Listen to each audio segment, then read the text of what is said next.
কোথায় ছিল তুমি? এতক্ষণে আসছো? আজকে আমার বিয়ে, তোমার আমাকে নিতে আসার কথা না? নিতে আসবে কেন আমাকে? আমি আমার বিয়ে থেকে পালিয়ে এসে এখানে বসে আছি, তুমি কই ছিলা? কতবার ফোন দিছো, তোমার ফোন কোথায়?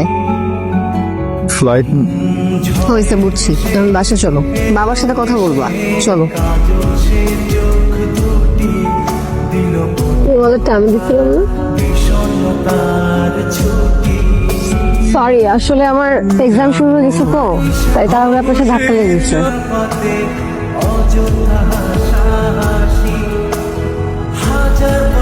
দোস্ত, চল না আজকে রাতে আমরা একটু চিল করি। তার বোতল আনছি, চল প্লিজ। চল চল চল চল। ফয়সাল, চুপ করে আছো কেন? কথা বলছো না? ফয়সাল, কি হয়েছে? কিছু বলবা? দেখো সকাল থেকে ঘুম করতেছো, কিছু তো একটা হয়েছে, বলো। ও কি বলবে? ওর বলার কোনো মুখ থাকলে না কথা বলবে। লাবণী, তুমিও তো জানো না, গতকালকে আমার গার্লফ্রেন্ড চিনা আসছিল আমার বাসায়। আর ওর সাথে একটু রাগারাগির পর্যায়ে আমি বাসা থেকে বের হয়ে যাই। আর ওই সময় আমার গার্লফ্রেন্ডকে বোঝানোর ছলে ও সেটা সুযোগ নিছে। কিভাবে পারলি তুই ফয়সাল? তুই আমার ফ্রেন্ড। ও যা বলছে এগুলো কি সত্য? আমি সব জানি, জেনে যাওয়ার পরেও তোমার মুখের উপর মিথ্যা বললা।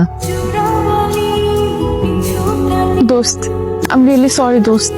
সিয়াম আসলে আমাদের কিছু পার্সোনাল ছবি নিয়ে আমাকে ব্ল্যাকমেল করে ফয়সাল ভাইয়ের রুমে পাঠিয়েছিল। বিশ্বাস কর, ফয়সাল ভাইয়ের সাথে আমার কিচ্ছু হয় নাই। কিন্তু সিয়াম এখন কেন করবে? সিয়াম আসলে তোকে পছন্দ করে, আমাকে অনেকবার বলেছিল এই কথা। কিন্তু তুই তো জানিস আমি ওকে কত ভালোবাসি, এই জন্য কখনো ওকে ছাড়তে পারিনি। কিন্তু ফয়সাল ভাইয়ের ভালোবাসার কাছে আমার ভালোবাসা কিছুই না। তুই কিভাবে জানিস ফয়সাল এত ভালোবাসে? ফয়সাল ভাইয়া সেদিন আমাকে তার বেডে দেখার পর একদম পাগলের মতো বিহেভিয়ার করছিল। বারবার একটা কথাই বলছিল যে বিষয়টা অ্যাটলিস্ট তোকে জানানো দরকার।